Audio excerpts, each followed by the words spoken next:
नमस्कार दोस्तों, आपके अपने YouTube channel S for study for goals पे मैं सुभाष वर्मा आप सभी लोगों का स्वागत करता हूं। दोस्तों, आज के इस वीडियो के माध्यम से हम खोटा के एक बहुत ही बेहतरीन साहित्यकार भुवनेश्वर दत्त शर्मा व्याकुल सर से संबंधित वस्तुनिष्ठ सेशन के माध्यम से इनसे संबंधित तमाम जानकारियां देखेंगे जो आगामी झारखंड सचिवालय महिला पर्यवेक्षिका एवं समकक्ष जितने भी एग्जामिनेशन है, चाहे सहायक आचार्य के हो, चाहे औद्योगिक हो, चाहे स्पेशल हो, सभी के एग्जाम पॉइंट ऑफ व्यू से वेरी इंपॉर्टेंट होगा। तो देर न करते हुए चलिए शुरू करते हैं आज का वीडियो।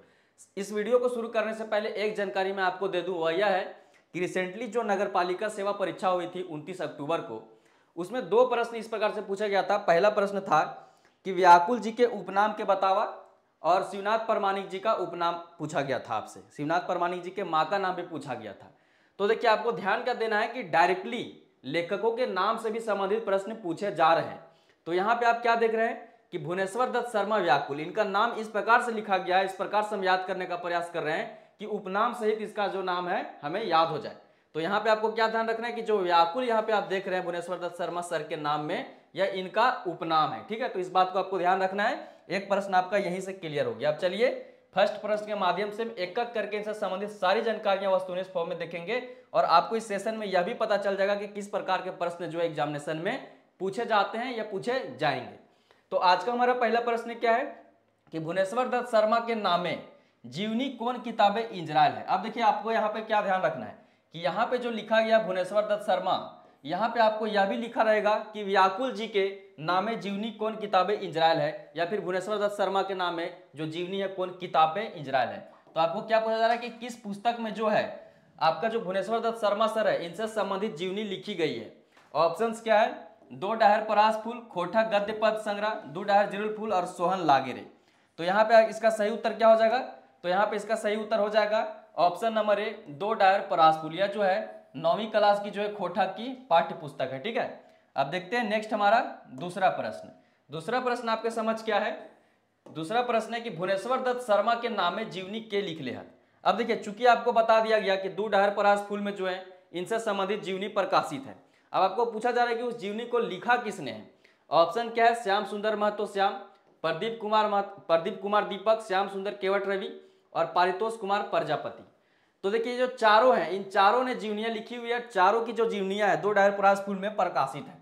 लेकिन इसका सही उत्तर क्या हो जाएगा कि भुवनेश्वर दत्त शर्मा व्याकुल सर जो हैं, इनके ऊपर जो जीवनी लिखने का कार्य किया है वह किया है पारितोष कुमार प्रजापति जी ने, और यह भी एक खोटा के बेहतरीन साहित्यकार है। ठीक है, तो इन सब चीजों का आपको ध्यान रखना है। नेक्स्ट तीसरा प्रश्न क्या है? अब देखिए, यह जो वीडियो, एक बार मैं बात बता दूं कि यह जो वीडियो आपको दी जा रही है, यह वीडियो आपको मिल रही है, यह वीडियो किस सीरीज में आई है? तो जेएसएससी सीजीएल को टारगेट करते हुए, जेएसएससी सीजीएल 2023 को टारगेट करते हुए जो आपका 7 साहित्यकार आपको पढ़ना है आपके सिलेबस के अकॉर्डिंग, जिनमें कौन कौन है? तो उनमें है श्रीनिवास पांडरी सर, श्रीनिवास, एक बार इसको आप नोट कर लीजिए, श्रीनिवास पांडरी सर है। ठीक है, उसके बाद दूसरे हो जाएंगे आपके डॉक्टर ए.के. झा सर। उसके बाद तीसरे हम ले लेते हैं शिवनाथ परमाणिक को ले लेते हैं, शिवनाथ परमाणिक सर। अब देखिए, इन तीनों पे जो है विस्तृत क्लास रंजित सर के द्वारा हमारे यूट्यूब पे और हमारे ऐप पे अवेलेबल है, और इस पे जो है एमसीक्यू सेशन भी यूट्यूब पे अवेलेबल है इसी सीरीज में। इसके बाद हम ले लेते हैं विश्वनाथ दसौंधी राज को और विश्वनाथ प्रसाद नागर को। ठीक है, विश्वनाथ दसौंधी राज इनका जो है उपनाम है। ठीक है, विश्वनाथ दसौंधी राज और विश्वनाथ नागर को लेते हैं, विश्वनाथ प्रसाद नागर, विश्वनाथ नागर। चूंकि सिलेबस में इनका नाम विश्वनाथ नागर लिखा हुआ है तो उसी को लेंगे। कितने हो गए? 2, 2 4 1 5। उसके बाद हम लेते हैं श्याम सुंदर महतो श्याम को, श्याम सुंदर महतो श्याम को। अब देखिए, सिर्फ जो है इस सेशन में श्याम सुंदर महतो श्याम जो है क्लास 7 के माध्यम से इन पे वीडियो आएगा, और ये जो आपके यहाँ 6 हो गए, साथ में कौन है? तो व्याकुल जी। ठीक है, भुवनेश्वर दत्त शर्मा व्याकुल। तो इन सातों को जो है आपको पढ़ना है जेएसएससी सीजीएल के सिलेबस के। अगर आप स्टूडेंट हो, मतलब जेएसएससी सीजीएल का आप तैयारी कर रहे हो, महिला पर्यवेक्षिका के कर रहे हो, औद्योगिक प्रशिक्षण के कर रहे हो, सहायक आचार्य 6 to 8 का कर रहे हो, या फिर किसी भी स्नातक स्तरीय समकक्ष एग्जामिनेशन की अगर आप तैयारी कर रहे हैं और आपका सिलेबस मैच कर रहा है खोटा पेपर 2 का, मतलब पेपर 2 लैंग्वेज पर खोटा का, तो आपको इन 7 साहित्यकारों के बारे में डिटेल में पढ़नी है। हालांकि लेखक तो आपको 25 पढ़ना है। ठीक है, तो यहाँ पे देखिए, ये आपके समझ है, ये जो 6 हो गए और एक व्याकुल जी हो गए। अब देखिए इनसे संबंधित आपको देखिएगा नगर पालिका में अगर आपने देखा होगा, एनालिसिस किया होगा, देखिए किसी के भी माध्यम से देखिए, किसी भी पुस्तक से देखिए, लेकिन आप प्रीवियस ईयर जरूर देखिए। अब जब आपने रिसेंटली जो नगर पालिका की एग्जाम हुआ, जो मतलब कि समकक्ष था झारखंड सचिवालय का, उसमें आप देखिएगा कि शिवनाथ परमानी जी का माँ का नाम पूछा, तिनकी देवी पूछा था। उसके बाद आपको श्रीनिवास पानी के जन्म से पूछा गया था कि खोटा दिवस कब बनाया था, तो इनके जन्म से संबंधित था। उसके बाद गद्य साहित्य के मतलब कौन प्रणेता है, वह भी इनसे संबंधित क्वेश्चन था। उसके बाद आपको क्या मिलेगा देखने को, तो उनके बाद व्याकुल जी से संबंधित पूछा गया था, इनका उपनाम पूछा गया था। शिवनाथ परमानी का उपनाम भी पूछा गया था। तो इस प्रकार से प्रश्न था, और भी प्रश्न थे, उसके एनालिसिस वीडियो मैंने अलग से बनाया, उसको देख लीजिए अगर नहीं देखे तो। अब इस प्रश्न पे आते हैं, व्याकुल जी के मायक नाम बतवा। शांति देवी, सरस्वती, सुशीला देवी, सुगवंती देवी और रूपा देवी। अब क्या है कि नगर पालिका एग्जाम से पहले भी एक दिन मैंने 100 प्रश्न दिया था गद्य सेक्शन का, क्योंकि चूंकि मैं गद्य सेक्शन ही पढ़ाता हूं, पोएम और ग्रामर रंजीत सर पढ़ाते हैं। अब देखिए मैं जब भी कोई एमसीक्यू बनाता हूं तो उस एमसीक्यू को इस प्रकार से डिजाइन करता हूं, प्रश्न को भी और ऑप्शंस को भी, ताकि आपको ज्यादा से ज्यादा चीजें जो है रिकॉल हो जाए, और अब जो फैक्ट को है वह एक बार रिवाइज कर ले या रिवीजन आपकी हो जाए। अब यहाँ पे देखिए, चूंकि यहाँ आपसे पूछा है कि व्याकुल जी के माया का नाम बताओ, तो इसका सही उत्तर हो जाएगा शांति देवी। लेकिन आप ऑप्शंस को देखिए, ऑप्शन नंबर बी जो है या इनकी पत्नी का नाम है, ऑप्शन नंबर सी जो है विनोद सर के माता जी का नाम है, विनोद सर से आप अवगत हो गए, सौंद माटी। उसके बाद जो ऑप्शन नंबर डी है रूपा देवी या बीएन सर के नाम है, खोटा निबंध जो आपके सिलेबस में 2 निबंध है, तो आप अवगत होंगे बीएन सर से। तो देखिए किस प्रकार से डिजाइन किया है, ताकि आपको जो मतलब एक फैक्चुअल और मतलब क्या है आपका रिवाइज हो जाए, और एक ऑथेंटिक ऑप्शन के साथ आप जो है क्वेश्चन को सॉल्व करें। नेक्स्ट हमारा चौथा प्रश्न क्या है कि व्याकुल जी अंतरजातीय विवाह कर लेला। तो चूंकि मैंने अभी आपको बता दिया क्वेश्चन नंबर 3 में कि सरस्वती सुशीला देवी जो थी वह व्याकुल जी के जो है पत्नी थी। यहां से आपको सिर्फ यह फैक्ट याद रखना है कि इनका अंतरजातीय इंटरकास्ट मैरिज हुआ था, ठीक है, तो इसको आपको ध्यान में रखना है। उस जमाने में जब लोग इंटरकास्ट मतलब कास्ट सिस्टम जो था वह चरम पे था, इनका जीवनी आप जब पढ़ोगे, उसको मैंने यूट्यूब चैनल पे इसी पढ़ाया हुआ है, तो आप पाओगे कि उस जमाने में जब कास्ट सिस्टम बहुत चरम पे था, तब इन्होंने जो इंटरकास्ट मैरिज करके जो है समाज को एक करने का प्रयास किया था, ठीक है। अब देखते हैं नेक्स्ट प्रश्न क्या है इनसे संबंधित। तो नेक्स्ट 5वां प्रश्न है कि व्याकुल जी के जन्म भेल रहे। अब आपसे क्या पूछा जा रहा है, व्याकुल जी का जन्म तिथि आपसे पूछा जा रहा है। ऑप्शंस क्या है, 11 मार्च 1954, 17 मार्च 1908, 18 नवंबर 1961 और 13 जनवरी 1950। अब देखिए इन ऑप्शंस को भी अलग अलग लेखकों के जन्म तिथि से सेट किया गया है। तो यहाँ पे इसका सही उत्तर क्या हो जाएगा, व्याकुल जी का जो जन्म था वह 17 मार्च 1908 को हुआ था। एक एक करके अब जो है सारी चीजें अगर आपने पढ़ लिया है, मेरा जो वह मतलब विस्तृत सेशन था इनके ऊपर, अगर उसको आपने देख लिया, उसको नोट्स बना लिया है, तो ठीक है, आप इस प्रैक्टिस करते जाइए एमसीक्यू का। अगर आपने नहीं बनाया है तो इन फैक्ट को जो है की पॉइंट के माध्यम से लिखते चले, ठीक है। जैसे आप लिखे की पॉइंट में कि व्याकुल जी के जन्म, और इसको लिखिए और भेल हले, ठीक है, भेल हले ऐसे लिख लीजिए। तो आपका क्या है कि की पॉइंट नुमा आपका क्या होगा कि इस वीडियो के अंत में 25 जो है आपके पास की पॉइंट होंगे इनसे संबंधित, और जो कि एग्जामिनेशन में डायरेक्ट आएंगे। अब देखते हैं नेक्स्ट हमारा छठा प्रश्न। छठा प्रश्न क्या है कि व्याकुल जी कहाँ जन्मल हला। आपसे पूछा जा रहा है कि व्याकुल जी का, भुवनेश्वर दत्त शर्मा व्याकुल सर का जन्म कहाँ हुआ था, किस स्थान पे हुआ था, यह आपसे पूछा जा रहा है। ऑप्शंस क्या है, माताडी गिरिडीह, विष्णुगढ़ हजारीबाग, निमिया घाट डुमरी गिरिडीह, चंडीपुर बोकारो। तो इसका सही उत्तर क्या हो जाएगा, ऑप्शन नंबर ए, माताडी गिरिडीह में जो है इनका जन्म हुआ था, मतलब उस स्थान पे इनका जन्म हुआ था। जन्म स्थान, जन्म तिथि, ये सब सारी चीजें पूछी जाती है, ठीक है। नेक्स्ट अब हम देखते हैं प्रश्न संख्या 7। मैं आपको बता दूं कि इस सेशन में आपको टोटल 25 प्रश्न देखने को मिलेंगे, और एक एक जानकारी जो आपको दे दी जाएगी भुवनेश्वर दत्त शर्मा व्याकुल सर से संबंधित, जो कि आपको एग्जामिनेशन में देखने को मिलेगा। एखुन व्याकुल जी के घर कहाँ है, एखुन मतलब अभी, ठीक है। आपसे पूछा जा रहा है कि अभी जो है, अभी इनका घर कहाँ है भुवनेश्वर दत्त शर्मा व्याकुल जी का। ऑप्शंस क्या है, माताडी गिरिडीह, विष्णुगढ़ हजारीबाग, निमिया घाट डुमरी गिरिडीह या चेटर रामगढ़। देखिए फिर यहाँ पे बीएन ओदार सर के घर से संबंधित ऑप्शन सेट कर दिया गया। तो इसका सही उत्तर क्या हो जाएगा, option number B, Vishnugarh Hazaribagh में। देखिए इनका जन्म माताडी गिरिडीह में हुआ, उस वक्त गिरिडीह हजारीबाग सब एक ही में था संयुक्त रूप से, बहुत पहले की बात है। लेकिन इनका जन्म माताडी, देखिए यहाँ पे गिरिडीह को इग्नोर करिए और हजारीबाग को इग्नोर करिए, इनका जन्म माताडी में हुआ, लेकिन फिर इनका जो परिवार है वह विष्णुगढ़ में आके रहने लगा, और अभी तक जो इनका घर है विष्णुगढ़ में ही है। लेकिन माताडी तब जो था, अब जो वर्तमान माताडी है वह गिरिडीह में और विष्णुगढ़ हजारीबाग में। तो इस फैक्ट को जो है आपको याद रखना है, ठीक है।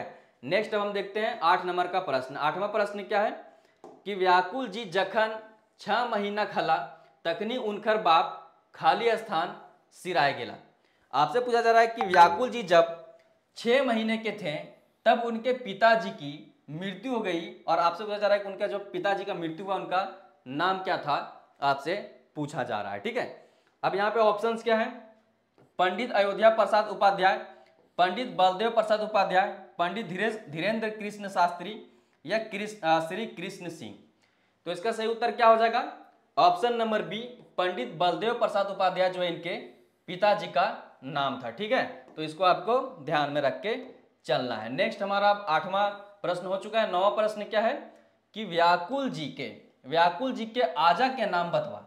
अब आपसे यहाँ क्या पूछा जा रहा है कि व्याकुल जी के दादा का नाम आपसे पूछा जा रहा है। ठीक है, दादा का नाम देखिए, चूंकि आपको यहाँ पे बताया गया फैक्ट इससे पहले कि 6 महीना के जब ये थे व्याकुल जी, तभी इनके पिताजी का मृत्यु हो गया था।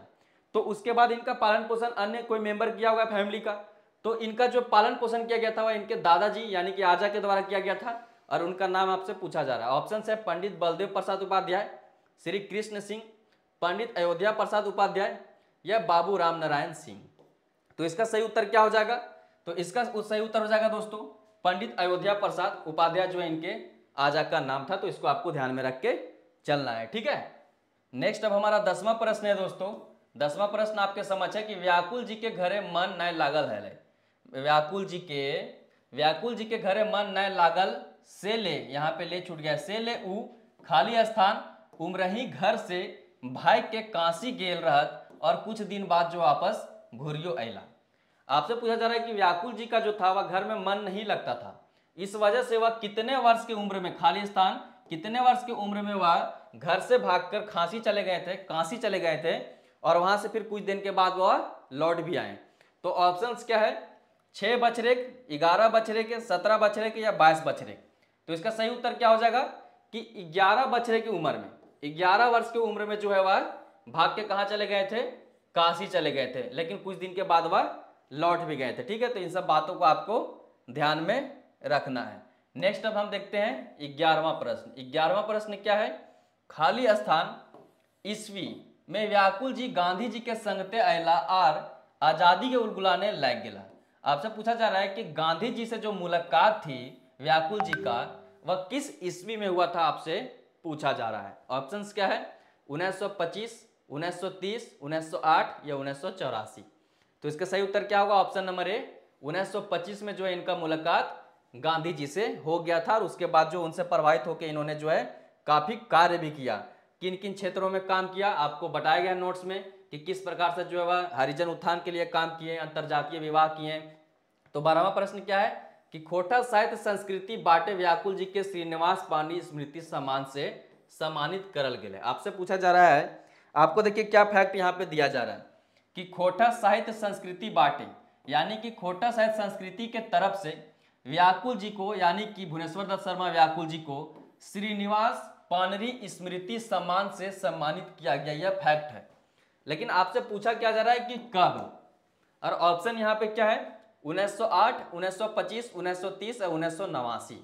तो इसका सही उत्तर क्या होगा, ऑप्शन नंबर डी, 1989। ठीक है, आपको कमेंट सेक्शन में कमेंट करके बोलना है कि सबसे पहले यह पुरस्कार किसको मिला था और कब मिला था। नेक्स्ट हमारा 13वां प्रश्न क्या है कि व्याकुल जी हला। अब देखिए, व्याकुल जी खोटा साहित्यकार थे, यह आपके सिलेबस में लिखा हुआ है, क्योंकि खोटा साहित्यकार सेक्शन में जो है इनसे संबंधित चीजें ही आप पढ़ रहे हैं। ठीक है, साहित्यकार यह खोटा में लिखा गया है। ठीक है, तो यह खोटा साहित्यकार तो हैं, इसके अलावा यार किन किन कामों में इन्वॉल्व थे तो उसको आपको ध्यान कर रखना है। एगो चनफनिया कलाकार हला, यानी कि कलाकार थे, एगो गवैया हला, एगो बजवैया हला, या फिर सभे। तो इसका सही उत्तर क्या हो जाएगा कि यह एक बहुत ही बेहतरीन तेज कलाकार, अच्छे कलाकार भी थे, गवैया भी थे, मतलब गाने का कार्य भी कर लेते थे और बजाने का भी कार्य कर लेते थे, एक अच्छे वक्ता भी थे। ठीक है, इसको आपको ध्यान देना है कि एक अच्छे वक्ता भी थे, इसकी वजह से इनको काफी रिस्पेक्ट मिलती थी। 1940 में जो रामगढ़ अधिवेशन हुआ था उनमें भी इनका अच्छा खासा रोल था। तो इसका सही उत्तर क्या हो जाएगा, ऑप्शन नंबर डी, सभे। अब नेक्स्ट चलते हैं 14वें प्रश्न पे। 14वां प्रश्न क्या है दोस्तों कि व्याकुल जी के रचना सुखद खोटा साहित्य कुटीर बाट ले बहरेले है, ई सुखद खोटा साहित्य कुटीर कहाँ है। आपसे क्या पूछा जा रहा है कि जो व्याकुल जी की रचनाएं थी वह सुखद खोटा साहित्य कुटीर से आया करती थी। हालांकि इनकी सारी रचनाएं जो हैं अंग्रेजों के द्वारा निरस्त कर दिया गया, जला दिया गया, लेकिन फिर भी जो इनकी रचनाएं थी वह कहाँ से आती थी, तो सुखद खोटा साहित्य कुटीर नामक इनकी एक संस्था अपना घर पे ही था, उसके माध्यम से आता था। ठीक है, उसके माध्यम से जो है प्रकाशित होता था। तो आपसे पूछा जा रहा है कि यह जो सुखद खोटा साहित्य कुटीर है यह था कहाँ। ऑप्शंस क्या है, महाता गिरिडीह में, विष्णुगढ़ हजारीबाग में, भेंडरा बोकारो में, या हथवाल और मांझी रांची में। तो इसका सही उत्तर क्या होगा, option number B, Vishnugarh Hazaribagh में। ठीक है, नेक्स्ट अब हम देखते हैं 15वें नंबर का प्रश्न। 15वां प्रश्न आपके समझ क्या है दोस्तों, तो 15वां प्रश्न जो आपके समझ है वह यह है कि हमर बाबू, देखिए इसको पढ़िए, हमर बाबू हमर सोना, बाबू सोना वाला बाबू सोना नहीं, हमर बाबू हमर सोना अपने बच्चों वाला, हमर सुगा पढ़े ले गेल, सुनगे अकली सुनगे खगिया, उच्च करेजा आजे भेल, उच्च करेजा आजे भेल, ई पाता व्याकुल जी के कौन कविताएं भेटा है। यह जो पंक्ति दिया गया है कि हमर बाबू हमर सोना, हमर सुगा पढ़े ले गेल, सुनगे अकली सुनगे खगिया, उच्च करेजा आजे भेल, ई पाता जो है, यह जो पंक्ति है व्याकुल जी के जो बहुत सारी कविताएं उनमें से किस कविता का यह फेमस पंक्ति आपसे पूछा जा रहा है। ठीक है, ऑप्शंस क्या है, कर्मवीर, बालक, जागृति या छुआ दुलार।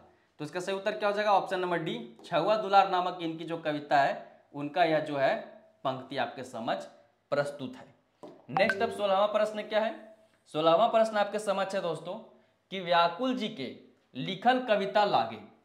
यहाँ पे कविताओं का नाम दिया गया है और आपसे पूछा जा रहा है कि इनमें से कौन सी कविता है। ठीक है, नीचे दियल भी आपसे यहाँ पे लिख देता है, नीचे दियल कविता में से व्याकुल जी के कविता छाटा, या आपसे पूछा जा रहा है कि व्याकुल जी के लिखल कविता लागे।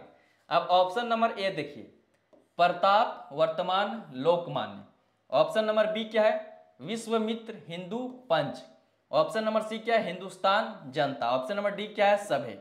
अब देखिए इन चारों ऑप्शनों को आप देखिएगा तो सारे के सारे जो कविताएं हैं वह सारे के सारे कविताओं के जो लेखक हैं वह व्याकुल जी ही हैं।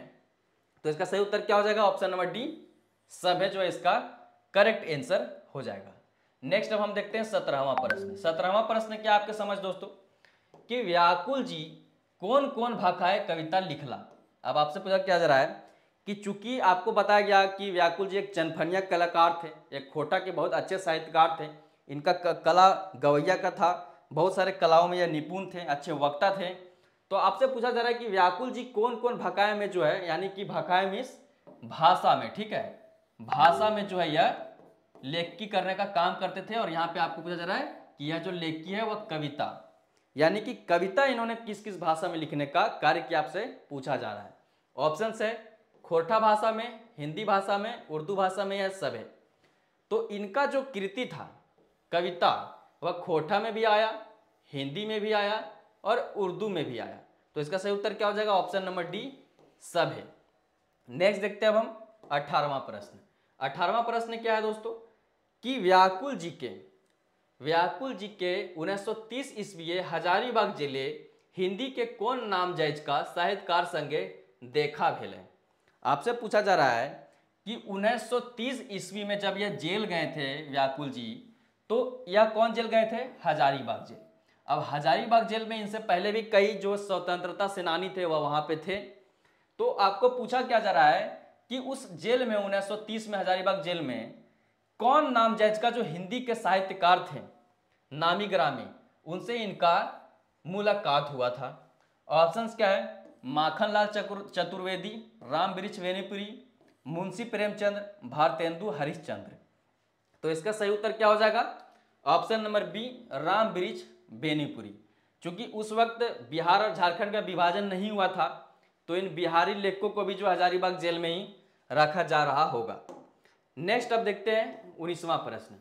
19वां प्रश्न क्या है दोस्तों कि व्याकुल जी के पहिल रचना कवि व्याकुल बेनीपुरी जी के खाली स्थान नामक एगो हाथ लिखा पत्रिका में बहरायल रहे।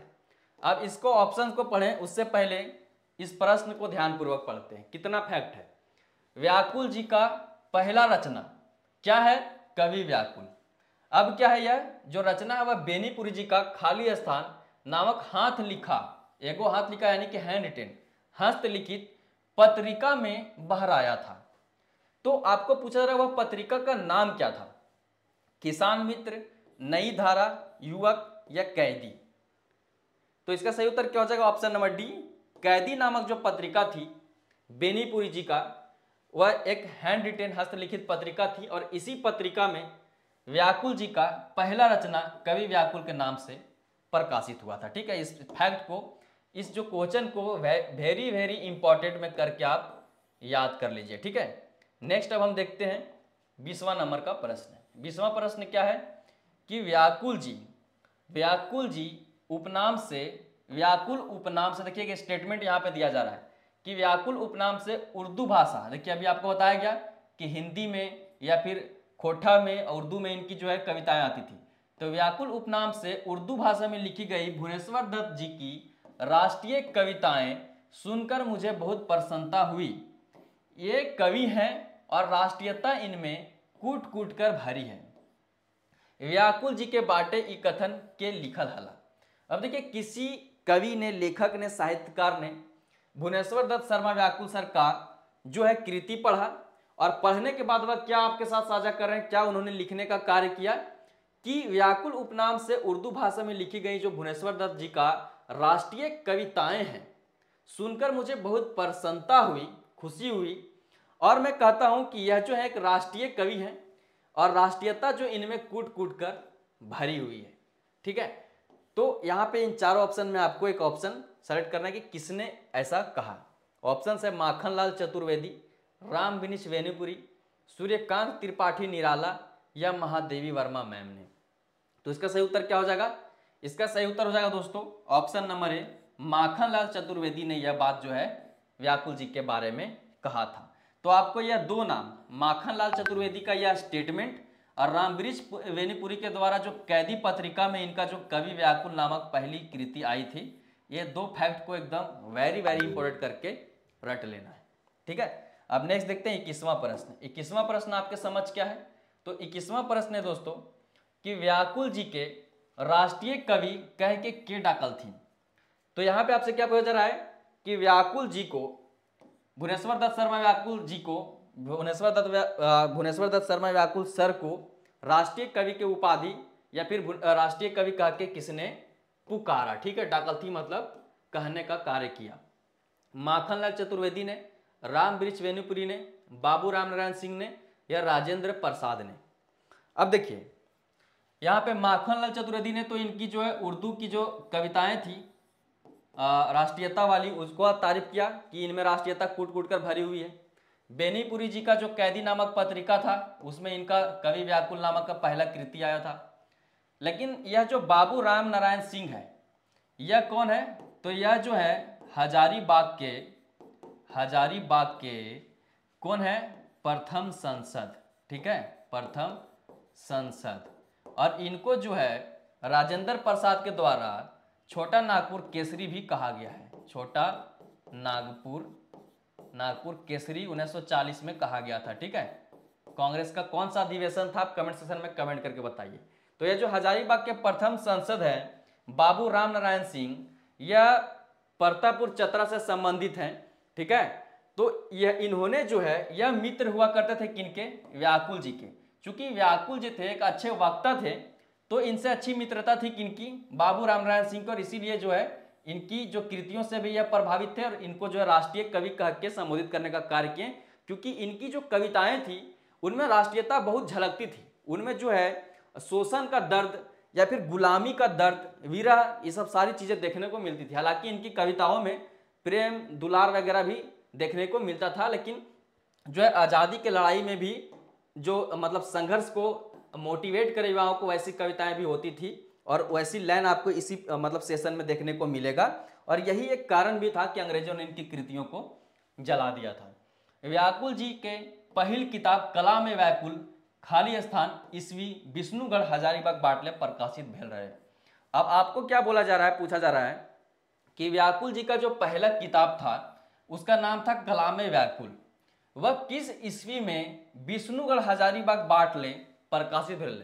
यानी कि कवि व्याकुल जी का जो पहला किताब था उसका नाम था कला में व्याकुल, जो कि विष्णुगढ़ हजारीबाग से प्रकाशित हुआ था। सिर्फ आपको पूछा जा रहा है कि आप भाई बता दो कि किस ईस्वी में प्रकाशित हुआ था। ऑप्शंस क्या है? 1908, 1930, 1939 और 1984। तो इसका सही उत्तर क्या हो जाएगा? ऑप्शन नंबर सी, 1939 में प्रकाशित हुआ था, और यह जो है वह हिंदी की रचना है। ठीक है, तो इसको आपको ध्यान में रखना है। नेक्स्ट अब हम देखते हैं 23वां नंबर का प्रश्न। 23वां प्रश्न क्या है कि व्याकुल जी के पहल किताब कला में व्याकुल में भूमिका लिखल के हला, यानी कि व्याकुल जी का जो पहला किताब था कला में व्याकुल, जो 1939 में आया, इसमें भूमिका लिखने का कार्य किसने किया? तो इस ऑप्शंस क्या है? माखनलाल चतुर्वेदी ने, रामवृक्ष वेणुपुरी ने, बाबू रामनारायण सिंह ने, या सूर्यकांत त्रिपाठी निराला ने।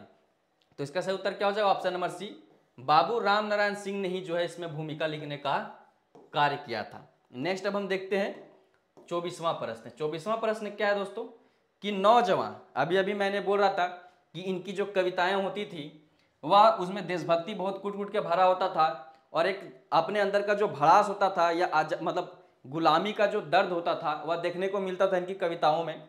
और वैसी एक लाइन आ गई कि नौजवान या तो गुलामी को मिटाकर दम ले, वरना अच्छा है कि बस सर को कटाकर दम ले। ठीक है, सर को कटाकर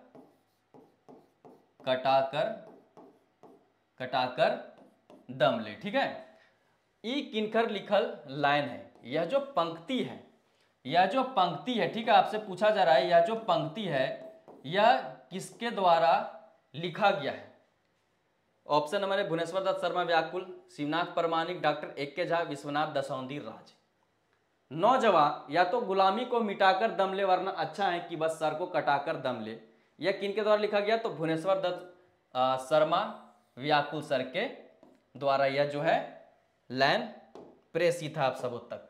नेक्स्ट अब देखते हैं 25वां प्रश्न। 25वां प्रश्न क्या है? 25वां प्रश्न है दोस्तों कि व्याकुल जी सिराल हला। आपको पूछा जा रहा है कि भुवनेश्वर दत्त शर्मा व्याकुल सर जो हैं उनका आपसे पूछा जा रहा है कि मृत्यु कब हुआ था? मृत्यु कब हुआ था? तू का हर्षई या दुर्गई देख लीजिएगा। ठीक है, आपसे बेसिकली पूछा जा रहा है कि यह मृत्यु को कब प्राप्त हो गए भुवनेश्वर दत्त शर्मा व्याकुल सर? 17 मार्च 1908, 17 दिसंबर 1984, 7 अक्टूबर 1986 और 29 सितंबर 2013।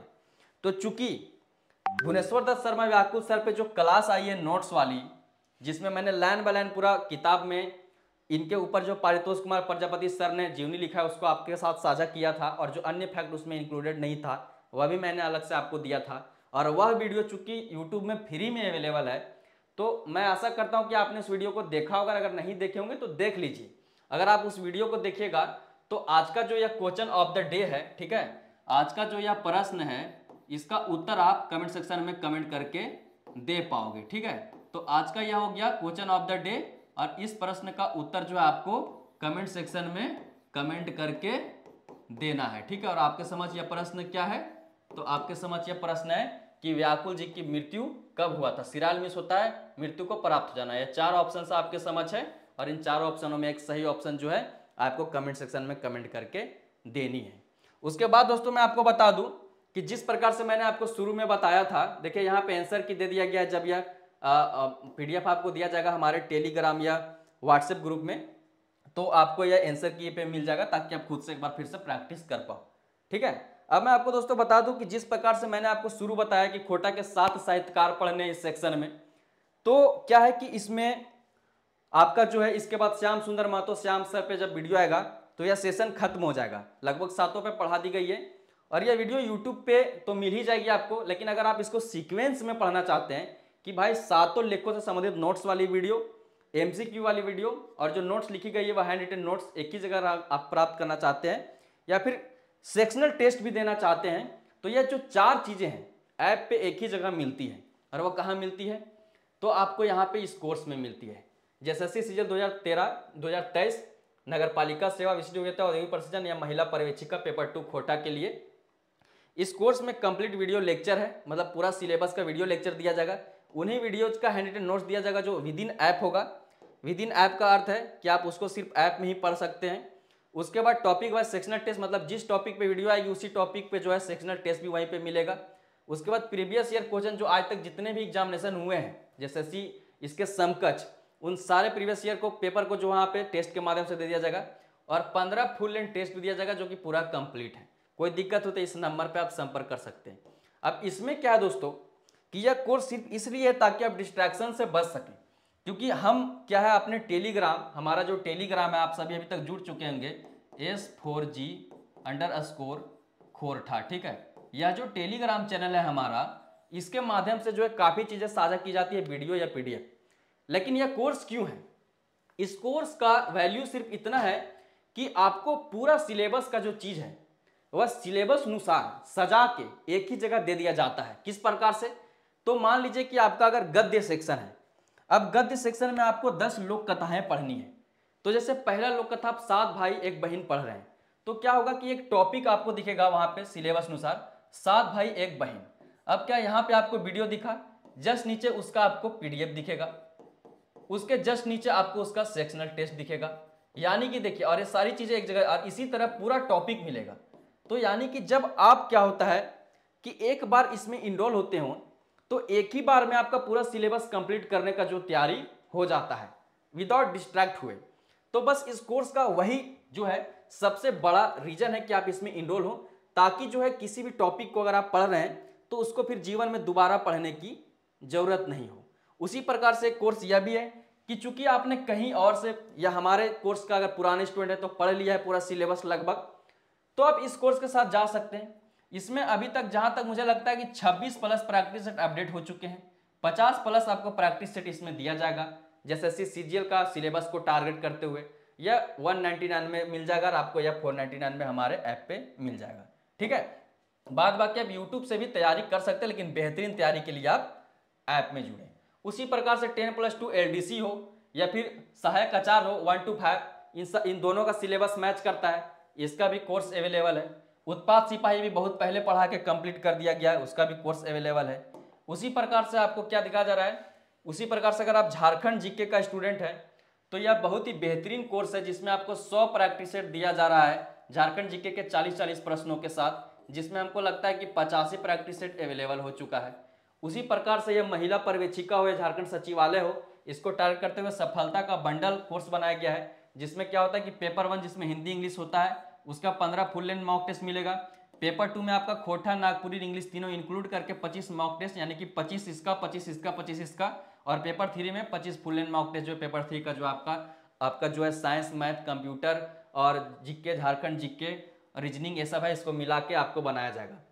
उसके बाद इसमें क्या है कि सोशलॉजी, ये तो मैं CGL का बता दिया। अगर इसका पेपर 3 देखें महिला पर्यवेक्षिका का, तो इसमें सोशलॉजी, साइकोलॉजी और होम साइंस, इन तीनों से संबंधित जो है 150 प्रश्नों का जो है आपको सेट मिलेगा, जिसमें आई थिंक इसमें जो है 20 प्रश्न मैथ, 20 प्रश्न GK और 10 प्रश्न साइंस के भी होंगे, ठीक है। तो इसको बहुत अच्छे तरीके से, बेहतरीन तरीके से जो विशेषज्ञ हैं, जो पास कर चुके एग्जामिनेशन, अन्य एग्जामिनेशन, उनके द्वारा तैयार किया गया जो है प्रैक्टिस सेट आपके साथ समझ जो है प्रस्तुत किया जाता है। और इस पुस्तक को हमने बनाई थी जो कि काफ़ी हिट रही नगर पालिका सेवा परीक्षा एग्जाम पॉइंट ऑफ व्यू से।